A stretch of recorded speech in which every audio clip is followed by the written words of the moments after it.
Hey guys, good afternoon. Welcome back to my channel. It's your girl Pretty. How you guys doing? I hope you're doing well today. Thank God it's weekend.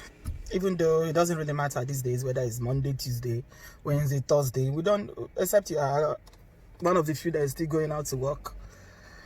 It doesn't really matter.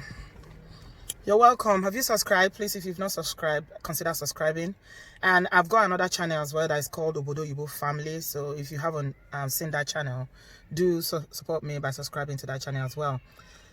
Guys, I try to keep, since I came back, I tried to keep this channel, like bring you other stories, other vlogs that are not related to this, pandemic. So that, because a lot of people do find it overwhelming what is happening, and some people don't want to deal with it. They just want some break from it. So I do understand that myself, because I do turn off the news sometimes because I just feel like it's too much. So I do try to do other stories. Like the last video I posted was about relationship, just to distract people, to make it a bit more entertaining and engaging in other things that we still do in this life apart from this problem that is worldwide now. But also we cannot also bury our heads in the sand and pretend like this thing is not real. I feel like if we just ignore it, or we don't really engage in any discussion about it, it's not helping us.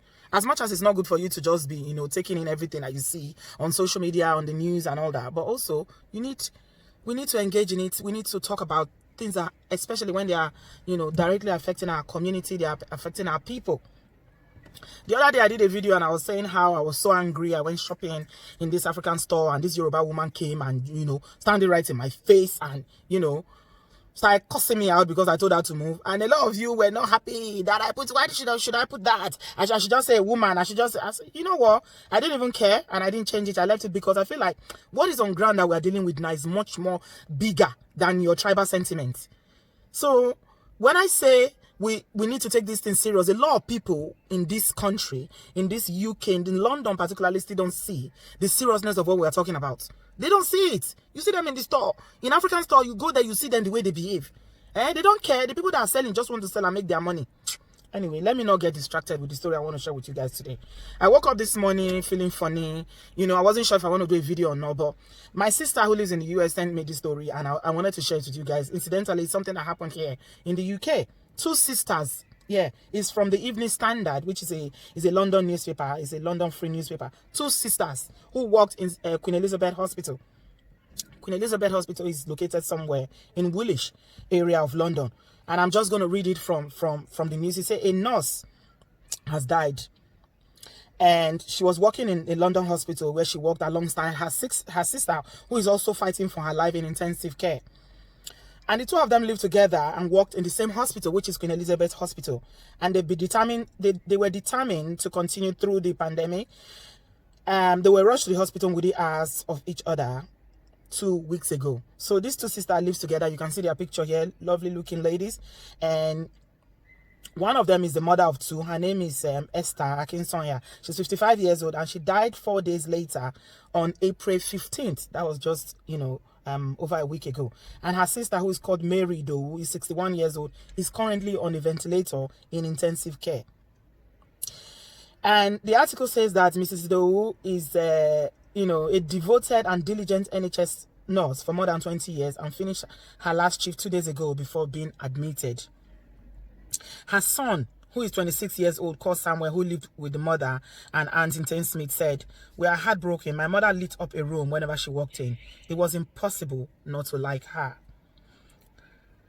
And this is a picture of her at work that she took with, her colleagues at work. That's her there. If you look at the corner there, that's her there. And basically, what the story is saying is that they had the personal PPE protection because they worked in intensive care. But as you all know, these things are not 100%. 69 NHS workers and 15 care workers so far, have passed away because of this.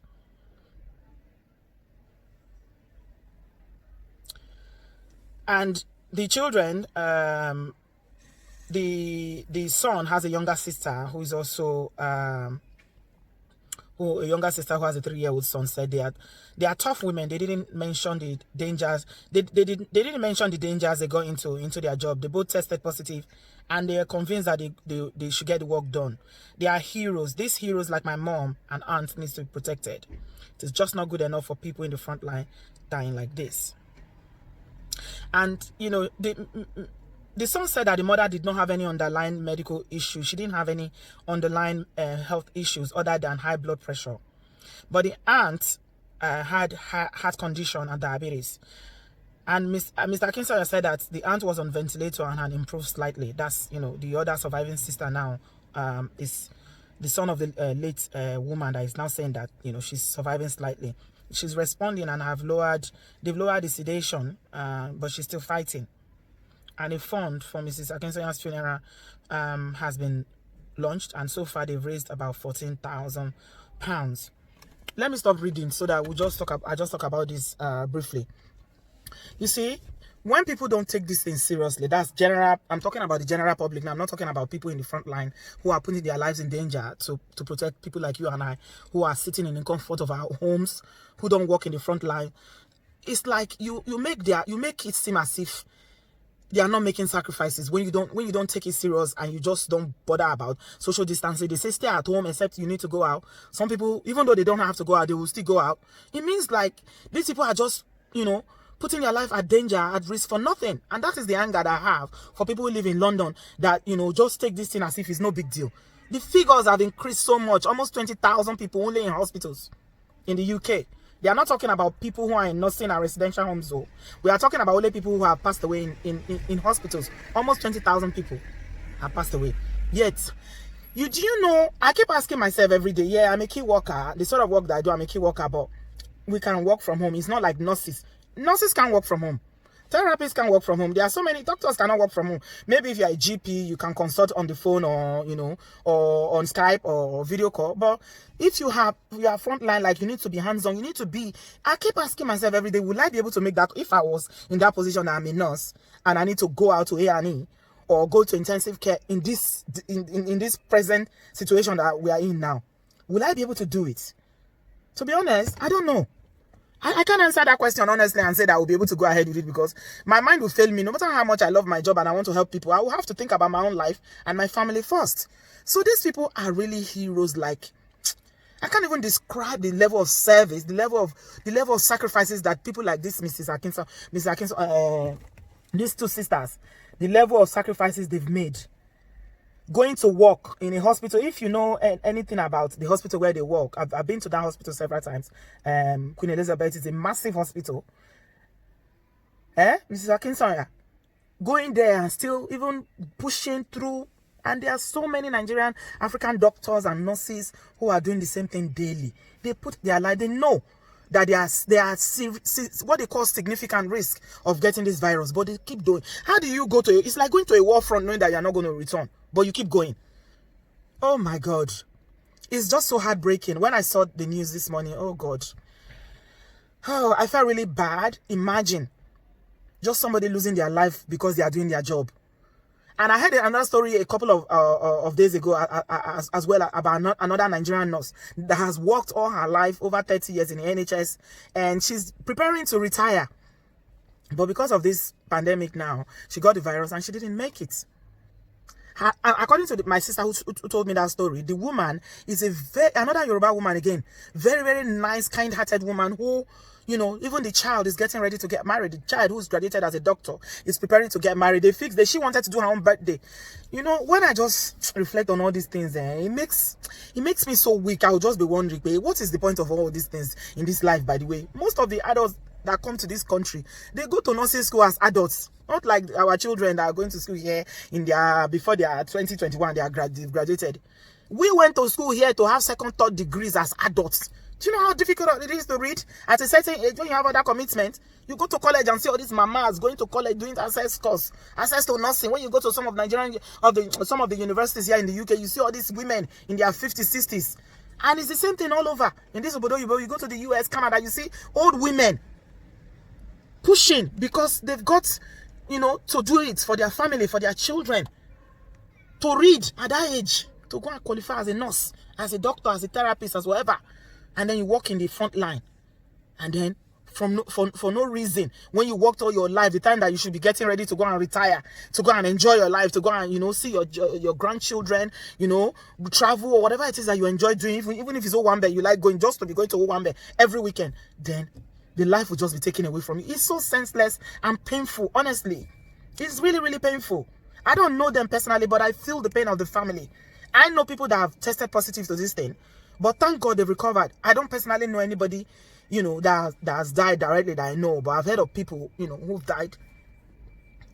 But anybody that gets it and they recover, they should just be thanking God. But we that are out there, we need to be more responsible. That's my point, that we need to be more responsible so that the death of people like this will not be in vain. People are putting their life out there. They are risking their life going there to treat people. Do you know what it means to be treating a patient that's got that's got the virus, or not even knowing what they have? Do you know how many doctors have died?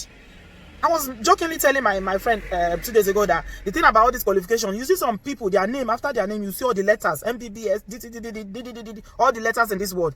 But when somebody dies, that's the end. You cannot even transfer it. So sometimes I even wonder, you know, when I'm in my low mood, I'll just wonder, what's the point? What's even the point in this life, by the way? What's the point? But you've got to do it, because this is life. You can't just fold your hands and say, because you don't know what's going to happen tomorrow, I'm not going to bother myself, I'm just going to give up on life.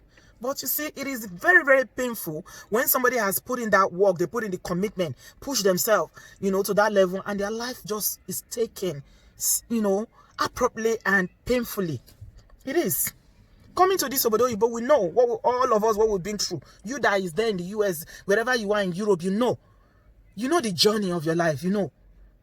So, my prayer just goes out to, you know, the family of these 2 sisters and their children. And I hope that, you know, their soul, the soul of Mrs. Akinsoya will rest in peace. And God will comfort the family. But those of us that are out there, please, as much as you are praying for these frontliners, also be more responsible with the way you are going up and down. Some people will just be, you know, the weather has been very good in London now for a couple of days. You can see, I'm sitting outside. And if I turn the camera around, you see the sun. Some people, when they see the sun, they think it's summer. It's business as usual.